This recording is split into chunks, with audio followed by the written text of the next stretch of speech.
There is a question we have all asked. Are we alone in this universe? Well, despite our ever-increasing technology and knowledge, we do not have a definitive answer to that question. Now, there are two very strong and popular signs of believed alien life, and that is the WOW signal and the Black Knight, but I have already mentioned those in previous videos, so here are 5 of what people say prove or strongly suggest that we humans are not alone. The link between ancient Egypt and extraterrestrials has long been discussed, and we are all familiar with the speculation about alien intervention when it comes to the Egyptian pyramid design and construction. But whether you believe in that theory or not, there is one thing that people swear shows strong signs aliens did visit Earth during those times: the Egyptian hieroglyphics, which are literary characters in a symbolic alphabetic form of writing, and one of the most interesting discovered hieroglyphics that many say has links with extraterrestrials is the 2,000 to 3,000 year old so-called Abydos helicopter. It was found in an ancient temple that was built by Seti I and his son Ramses II in Abydos, Egypt. Now, looking at it, what's the first thing you can spot? Well, there's no denying that this looks like a helicopter, this looks like some sort of boat or yacht, this looks like a ship of some sort, and that looks like what many say is a futuristic ship or glider. So this was found on a stone slab that was supporting the ceiling. It was studied and concluded that it was nothing more than an accidental illusion caused by overlapping hieroglyphics, where plaster had been set onto the stone to replace the writing underneath, and that was it. It was sort of left and not talked about again. There are a few researchers who say there is much more to this.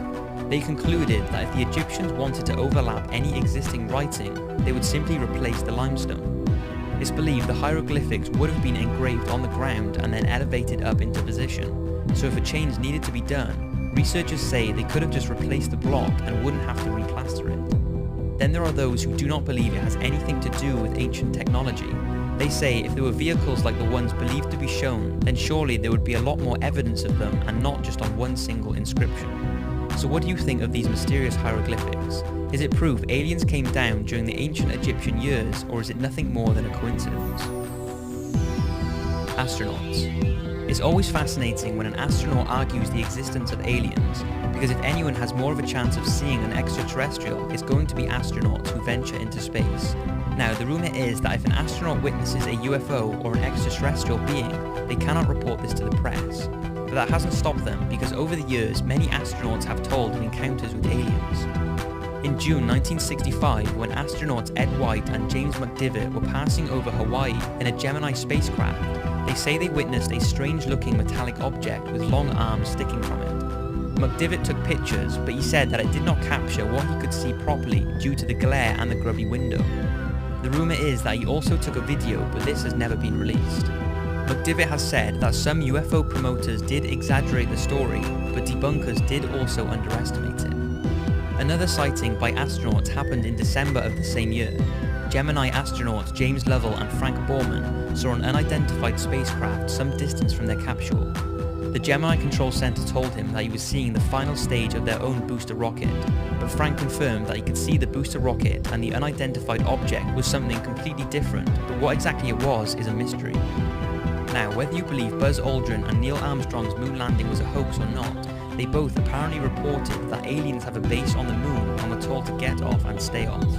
According to unconfirmed reports, both Neil and Buzz saw UFOs shortly after landing on the moon on the 21st of July 1969. According to former NASA employee Otto Binder, unnamed radio hams with their own VHF receiving facilities that bypassed NASA's broadcasting outlets picked up the following exchanges. What was it? What the hell was it? That's all I want to know. What's there? These babies are huge, sir, enormous. Oh my god, you wouldn't believe it. I'm telling you, there are other spacecraft out there, lined up on the far side of the crater edge. They're on the moon watching us. According to former naval officer and Russian UFO researcher, Neil Armstrong relayed the message to Mission Control that 2 large mysterious objects were watching them after having landed, but the message was censored and never heard by the watching public. NASA's cover-ups. The fact that NASA conceal information from the public has led many to believe that they are aware of the existence of alien life. And one of the most talked about cases of a NASA cover-up comes from Dr. Edgar Mitchell. He was part of the Apollo 14 space mission in 1971, and during his 2 lunar missions, he spent 33 hours on the moon. Dr. Mitchell said that he was aware of several UFO visits during his career, but each one had been covered up. He said that workers at the space agency had described aliens as little people who look strange to us. Dr. Mitchell stated that their technology is far more sophisticated than ours, and if they were hostile, we would be gone by now. He is also told that the believed Roswell alien crash of 1947 was real, and the reason it was covered up was because the US did not want the Soviet to know of the craft's technology, and they did not know if the apparent alien being was hostile or not. Apparently, officials from NASA have commented on Dr. Mitchell's statements by saying, NASA does not track UFOs and is not involved in any sort of cover-up about alien life on this planet or anywhere in the universe. Dr. Mitchell is a great American, but we do not share his opinions on this issue. But Edgar continues to claim that aliens and alien craft are real and is positive that we are being watched right now. Another thing people more recently have pointed out is the International Space Station's HD live feed is often cut when objects are seen in space. In 2014, NASA allegedly cut the live feed coming from the Earth viewing cameras mounted on the space station just when a mysterious UFO appeared to hover over the Earth. UFO watchers claim that the drop-off in the live feeds as soon as a UFO comes into view is an obvious and deliberate attempt to hide what they believe are regular sightings of alien spacecrafts observing Earth. Some say this is the moon or a lens flare, and others believe it's an alien craft.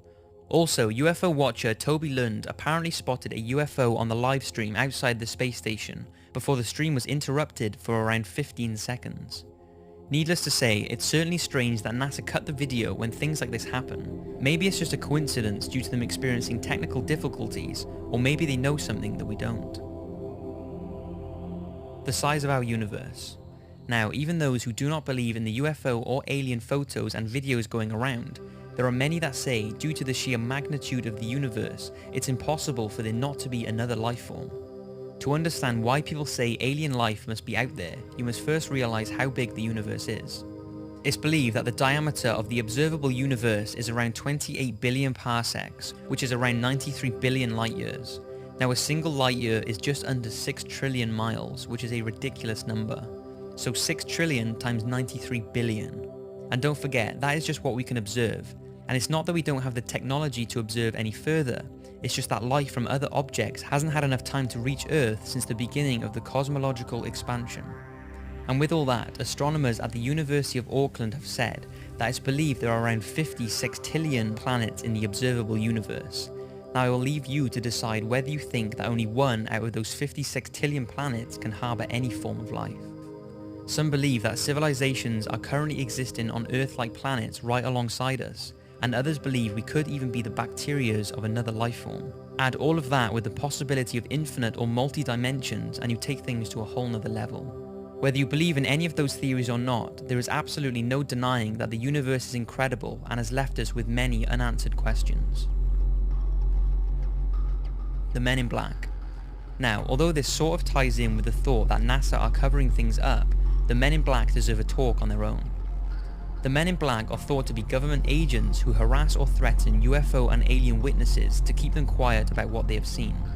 Over the years, there have been many myths flying around about them, and whether they exist or not is still a mystery. But if they do, then many say it proves that there is something out there that the government do not want us to know about. Now, whether their existence can be confirmed, there are tons of reports of people believing they have had encounters with them, like the one told by Dr. Herbert Hopkins, a respected family physician from Old Orchard Beach, Maine, who was studying a UFO case in September 1976, when the phone rang and a man identified himself as a representative of a New Jersey UFO organization. The man asked him if he could come to the doctor's house to talk to him about the UFO case. He said that he could come around, and after the call ended, Herbert got up from his chair to turn on the lights, and the man was already in his house walking up the stairs. Hopkins was so shocked at how he was in the house without knocking in such a short amount of time, and was even more shocked at the man's strange appearance. He said in an interview he wore a neatly tailored black suit, black shoes, black socks, a white shirt with black tie, and a black hat. He also told reporters that the man was as bald as an egg, and had no eyebrows or eyelashes. Herbert said he could tell the man was wearing lipstick, as when he wiped his mouth with the back of his glove, his lips were smeared and there was red lipstick on his glove. His voice was apparently passive, as if it was a machine, and they began talking about the UFO case when this strange man ordered Herbert to destroy all the evidence he had gathered about the case. He apparently got to his feet and said very slowly, "My energy is running low, must go now, goodbye," before steadily walking down the stairs and disappearing. Dr. Hopkins was left terrified and has no idea what happened that night. Another very unique case started on the 14th of October 2009, when two witnesses believed they saw a triangular unknown aerial object outside of a hotel, and a UFO case file was opened. Then, several weeks later, two unidentified men in black visited the same hotel looking for the two witnesses who saw this UFO. The two witnesses were not there at the time, so the men in black harassed the hotel staff for approximately 30 minutes before leaving. Those who spoke to the men said they were completely bald with no eyebrows or eyelashes. They apparently had relatively big, strange eyes and did not blink once whilst talking. Now, there is no real proof whether or not the video footage and reports are a hoax, or whether it really did happen and the men in black are out there trying to keep us from knowing too much.